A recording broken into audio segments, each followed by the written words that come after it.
Наместо на пат, денеска камионите се паркираа пред влада.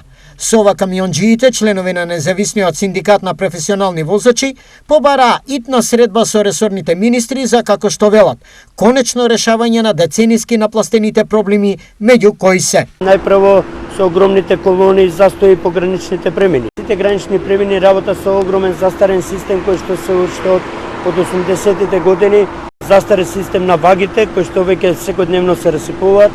Од друга страна, Макам Транс со друг начин за решавање на проблемот за вклучување на акцизата во цената на горивото. Зашто се работи? Свативме дека од протести губат само превозници. Добре, и сега со камионите не работат, на некој начин нема вакво и сега ние институционално се бориме цело време со пуштање разни анализи.